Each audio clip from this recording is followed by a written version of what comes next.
Question 6 है if 1 2 4 y x y x6 and 3 5 are the vertices of the parallelogram taken in order find x and y। तो हमको ये 4 point दे रखे हैं जो क्या है वर्टिसेस है पैरेललोग्राम। सपोज एज्यूम कर लेते हैं ABCD एक पैरेललोग्राम है, उसके 4 वर्टिसेस हैं ये। तो हमको x और y की वैल्यू फाइंड करनी है। इसमें एक खास प्रॉपर्टी लगेगी पैरेललोग्राम की प्रॉपर्टी, क्योंकि जो ये क्वाड्रिलेटरल दिया गया है पैरेललोग्राम है, तो पैरेललोग्राम के डायगोनल क्या करते हैं, एक दूसरे को बाइसेक्ट करते हैं। तो हम यहाँ पे सेक्शन फॉर्मूले का इस्तेमाल करेंगे। सेक्शन फॉर्मूले का इस्तेमाल कर रहे हैं तो सेक्शन फॉर्मूले में हमको 2 पॉइंट चाहिए। पहली चीज तो एक पॉइंट ये आ गया, एक पॉइंट ये आ गया, ऐसे एक पॉइंट ये आ गया, एक पॉइंट ये आ गया। लेकिन साथ साथ हमको किसकी जरूरत होती है, रेशियो की जरूरत होती है। तो यहाँ पे रेशियो क्या होगा, क्योंकि क्लियरली हमें ये पता है जो डायगोनल होते हैं वो क्या करते हैं, बाइसेक्ट करते हैं। बाइसेक्ट के केस में जो रेशियो होगा वो क्या होगा, सपोज ये एक पॉइंट है A, ये एक पॉइंट है B, तो रेशियो क्या बनेगा, अगर बाइसेक्ट हो रहे होंगे तो एज्यूम कर लो ये 1 है, ये 1 है। बाइसेक्ट मतलब 2 इक्वल हिस्से, ये और ये दोनों क्या होंगे, बराबर। अगर ये 1 है तो ये भी 1 होगा, तो ऑटोमेटिकली रेशियो क्या बन गया, 1:1। जब भी बाइसेक्ट होते हैं तो 1:1 बनता है। ठीक है, तो उसका जो सिंपल सा फॉर्मूला होता है वो क्या होता है, हम सिंपली जो x1 और x2 है, x1 plus x2 divided by 2 कर देते हैं। किसकी वैल्यू, x की वैल्यू। और y की वैल्यू क्या होती है, y1 plus y2 divided by 2। Simply यहां पे क्योंकि एक्चुअल में होता क्या है, यहाँ 1 m1 की वैल्यू क्या है, 1 है, 1 से मल्टीप्लाई करोगे x ही रहेगा। ऐसे सिंपली जब भी बाइसेक्ट हो रहा होता है, यानी 2 इक्वल पार्ट हो रहे होते हैं, तो जो सेक्शन फॉर्मूला है वो कन्वर्ट हो जाता है इसमें। x की वैल्यू होगी x1 plus x2 divided by 2, y की वैल्यू होती है y1 plus y2 divided by 2। तो इसका इस्तेमाल करने वाले हम इसका इस्तेमाल क्यों कर रहे हैं, इसका इस्तेमाल इसलिए कर रहे हैं क्योंकि जो डायगोनल होते हैं पैरेललोग्राम के वो क्या होते हैं, एक दूसरे को बाइसेक्ट करते हैं। इस वजह से हम इसका इस्तेमाल करने वाले हैं।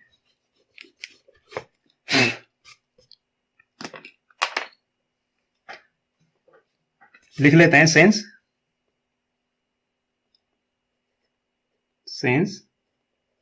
diagonals of a पैरेललोग्राम के जो डायगोनल्स होते हैं वो क्या करते हैं, बाइसेक्ट करते हैं, बाइसेक्ट्स ईच अदर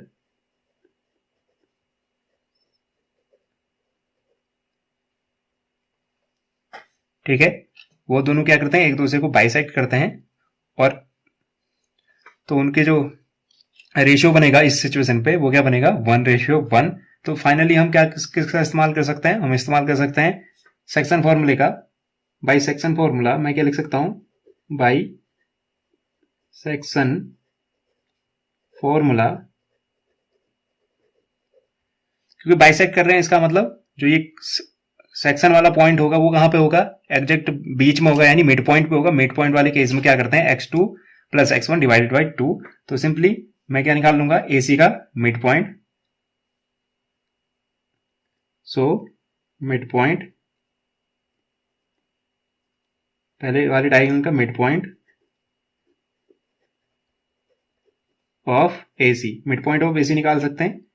और वो क्या होगा, सिंपली हम क्या करेंगे, x1 upon x2, x1 plus x2। ठीक है, AC का निकाल रहा हूं, डायगोनल क्या है AC और BD। AC का निकालोगे x1 और x2 को ऐड कर दो, यानी 1 प्लस x, और ऐसे ही y1 और y1 और y2 कितना है, 2 और 6, 2 प्लस 6 डिवाइडेड बाई क्या हो जाएगा, 2 हो जाएगा। 2 कैसे हो रहा है ये समझ में आना चाहिए। वो जो रेशियो बन रहा था 1:1, 1 और 1 ऐड होके बन गया 2।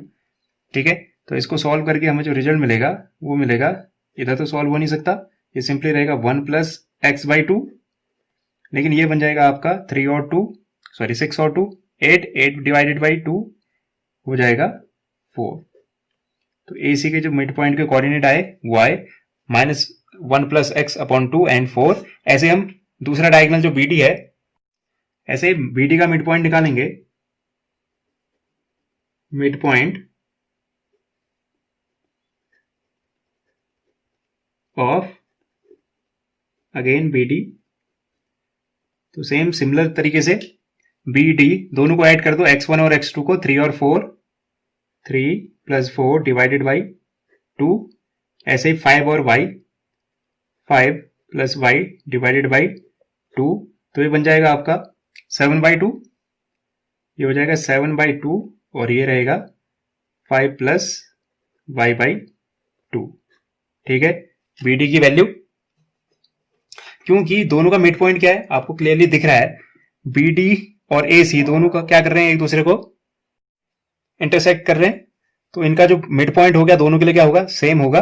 तो इसका मतलब ये x की वैल्यू और यहां x की वैल्यू, ए सी वाले मिड पॉइंट के लिए जो x की वैल्यू है और जो बी डी वाले मिड पॉइंट के लिए है x की वैल्यू, वो दोनों क्या होनी चाहिए, सेम होनी चाहिए, क्योंकि ये दोनों क्या कर रहे हैं, ये दो अलग अलग पॉइंट नहीं है, ये दोनों क्या है, एक ही पॉइंट है। सपोज मैं इसको पॉइंट ओ कह देता हूं, तो ओ के जो कोऑर्डिनेट होंगे एक्स कॉमा वाई वो तो एक ही होंगे ना, तो इसका मतलब ये क्या है, एक ही पॉइंट को रिप्रेजेंट कर रहे हैं, इसका मतलब ये दोनों वैल्यू और ये दोनों वैल्यू क्या है, सेम है, इसका मतलब इक्वल है। तो इन दोनों पार्ट्स को मैं क्या कर सकता हूं, आपस में इक्वल कर सकता हूं, तो मेरा जो फाइनल रिजल्ट आएगा वो इसी की वजह से आएगा। तो आप यहां पे लिख सकते हो, सिंस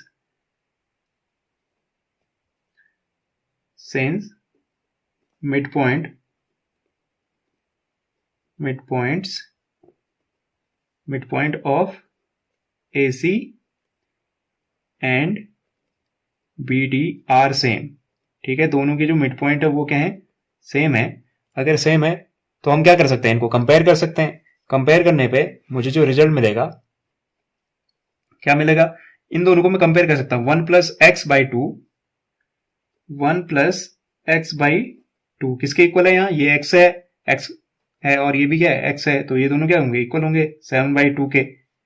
ठीक है, ऐसे ही y वाले को 4 किसके इक्वल होगा, 4 इक्वल होगा 5 प्लस y/2 के। यहां से क्लियरली 2 से 2 कैंसिल आउट हो जाएगा, ये समझ में आना चाहिए। या फिर ऐसे एज्यूम कर लो, ये 2 अपॉन में उधर जाके क्या हो जाएगा, मल्टीप्लाई, तो 2 से 2 कट गया। सिंपली मैं इसको यहीं पे कट कर दे रहा हूं, क्योंकि दोनों अपॉन में है तो दोनों एक दूसरे को कैंसिल आउट कर देंगे। सिंपली मेरे पास 1 प्लस एक्स इक्वल टू कितना है, 7। तो x इक्वल टू क्या लिख सकता हूं मैं यहां से, x इक्वल टू क्या लिख सकता हूं, 7, ये प्लस 1 उधर जाके क्या बन जाएगा, -1। तो x की वैल्यू क्लियरली क्या दिख रही मुझे, 6। ऐसे यहां पे ये 2 इधर जाके क्या बना देगा इसको, 4 2 जा 8, 8 इक्वल टू 5 प्लस y। तो इसको लिखूंगा मैं यहां से, y इधर लिख देते हैं, लेकिन हो क्या रहा है, y के साथ जो 5 था वो 8 के साथ चले गया, प्लस के साथ प्लस था यहाँ 5, तो उधर जाके माइनस, यानी 8 में से 5 माइनस हो जाएगा, 8 माइनस 5। तो जो रिजल्ट आएगा y इक्वल टू वो कितना आएगा, 8 में से 5 माइनस करोगे 3। क्लियरली मुझे जो दिख रहा है, जो मिड पॉइंट है वो जो मिड पॉइंट था हमारा, उसके जो कोऑर्डिनेट होंगे वो क्या होंगे, 6,3। हमसे सिंपली पूछा था find x and y, x की वैल्यू हो जाएगी हमारी 6 और y की वैल्यू हो जाएगी हमारी 3। कैसे किया हमने क्या किया था, हमने एक पैरेललोग्राम गिवन था हमें, तो हमें पता है पैरेललोग्राम के जो डायगोनल होते हैं वो एक दूसरे को क्या करते हैं, बाइसेक्ट करते हैं। तो बाइसेक्ट करेंगे तो बाइसेक्टिंग जो पॉइंट होगा वो तो दोनों के लिए एक ही होगा, यानी जिसको मिड पॉइंट कहते हैं।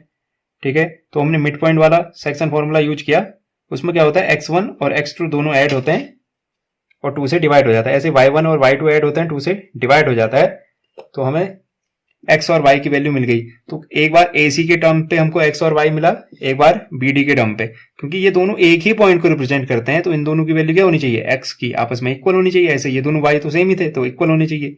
तो कंपेयर करने पे हमको x की वैल्यू 6 और y की वैल्यू 3। उम्मीद करता हूँ आपको ये एक्सप्लेनेशन पसंद आया होगा और समझ भी आया होगा। Thank you and have a nice day.